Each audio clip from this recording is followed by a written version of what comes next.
Hey, Derek here at Castaway Studios. I am guessing this is work. This is a bit of a breakthrough moment for me, and it's something I didn't even think of because I spend so much time on the other side of the camera.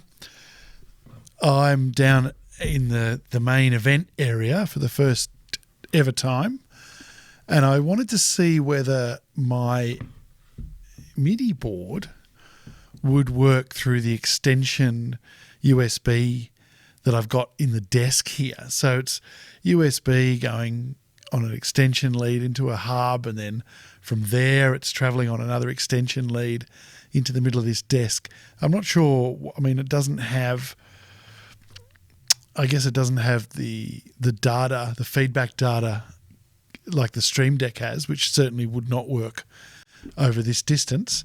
But so what I've done is I've just plugged this into the second hub in the line, if you like, on my desk to see if it'll work. And let's have a look. Certainly start record appeared to work.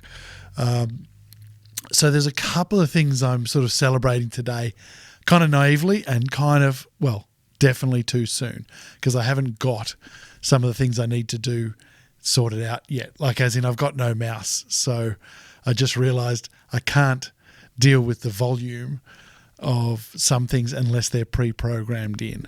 So in this here, this is the APC40 MkII by Akai, and I've only had it for a week and I'm absolutely loving it. So far, I haven't got all my PTZ cameras on, but I've got it programmed to opt between direct cut of the PTZ cameras and straight to HDMI. So let's see if this works. So there you go. So that's what my Lumix G95 is looking at right now, which is me and a green screen. If I was a little bit more prepared, and I'll talk about green screens very soon, because I've been fiddling around. As you can see, it's just out of the packet and it's got its creases in it. Yet to iron that out, and I'm playing around with lighting. So right now, it's definitely far from perfect. So so I've got programmed into this. I've got cut straight to the green screen, the HDMI output in its pure form, and then I've got it to cut to a virtual duplicate of that input that I have then set up the key. See, listen to this. Excellent.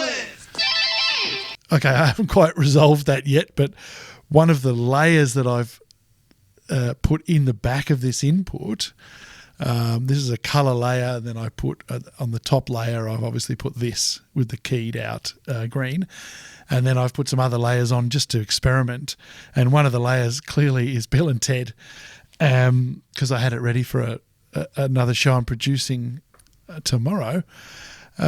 So unfortunately, when I open this up, it kicks off the video that goes in the back, including the audio.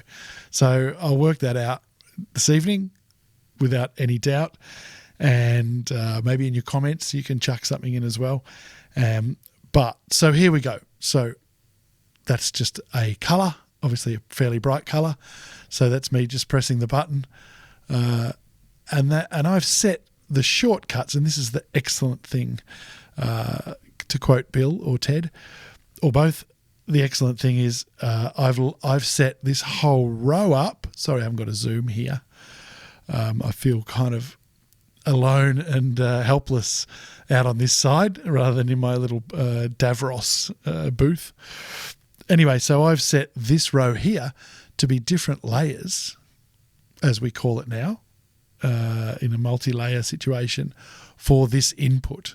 So one of the layers, this is it without a layer, so it's just blacked out, and that's obviously just a flat color. And then there's, well, you're familiar with this one, so I better play. Yeah, okay, sorry about that. So if I turn those off, then I've got another layer here, and that is just a display capture. And that is today's version of the Daily Talk Show which is a video podcast, been going for something like 1,117-ish episodes, and soon to finish up. They've got a couple of weeks left, or a week or so left. So that's kind of sad. So I thought I'll use a bit of them, Josh and Tommy. Tommy on your left and Josh on your right, doing their show.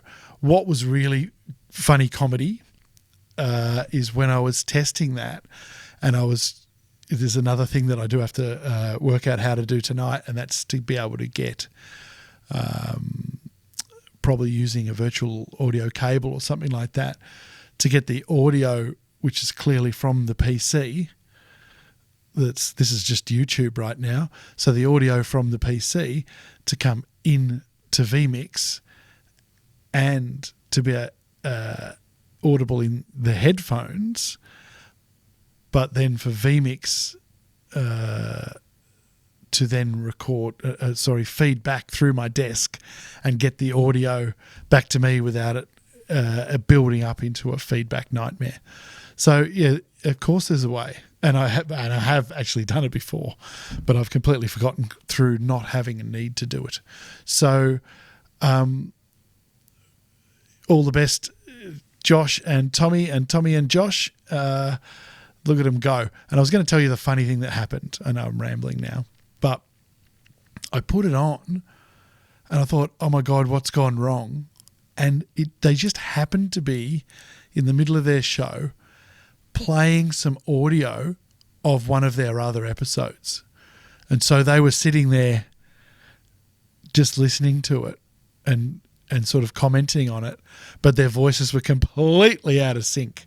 I thought, oh my God, what's happened to my computer? And of course that was just, was it Sherlock Holmes that said, nothing, however improbable, nothing is impossible.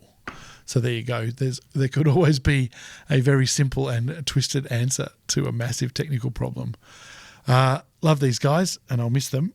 And I wanted just to mention them on my channel before they finish up their epic performance. I was doing some maths, and if you did a weekly podcast, it would take you, now correct me if I'm wrong, I think something like 20 years to do 1,000 episodes. Yeah, they pulled it off in 3 years, doing it every day during lockdown. They did it for the people and chucked in a couple of episodes a day, which was awesome. All right, so that's it. This is my first experiment of me on the other desk, and the only thing between me and oblivion is my beautiful Akai APC40 MkII. At the same time, I bought the Mini for my other studio. It was cheap, and I thought that'd be great. But I'm kind of regretting it now. I kind of wish that I just bought 2 of these so I can just duplicate all my shortcuts across all my vmix machines.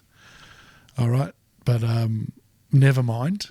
I probably will get another one of these for the other studio because it's so nice to have all these functions. And as I said in my other video, I reprogrammed these knobs to do gain. So when I'm wondering if I can get their audio. No, if I turn their audio on, it's going to go pear-shaped.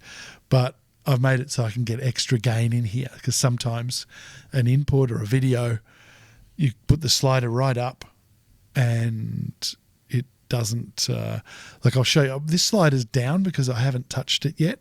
But as soon as I touch this slider for my microphone, it'll go real quiet. Watch this.